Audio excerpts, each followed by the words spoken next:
यहीं पर रुक के इंतजार करेंगे उनके जाने का। और अगर ये बस चल गई तो? नहीं चलेगी, ये बस खराब हो गई है।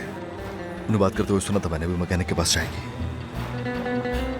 सईद, देखो अगर मेरी वजह से तुम्हें कोई भी नुकसान पहुंचा तो मैं अपने आप को कभी भी।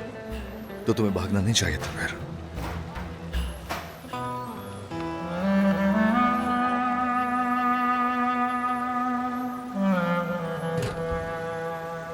जाके उस तरफ उस बस के पीछे देखो।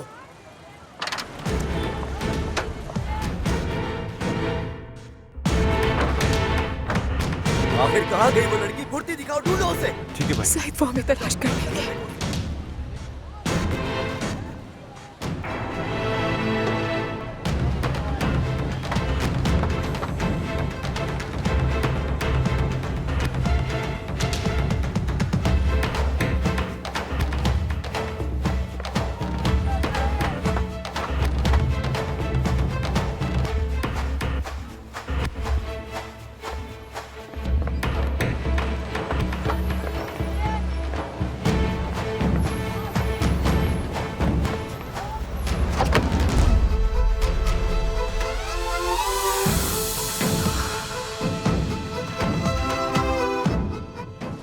क्या हुआ? ये क्या कर रहे हो?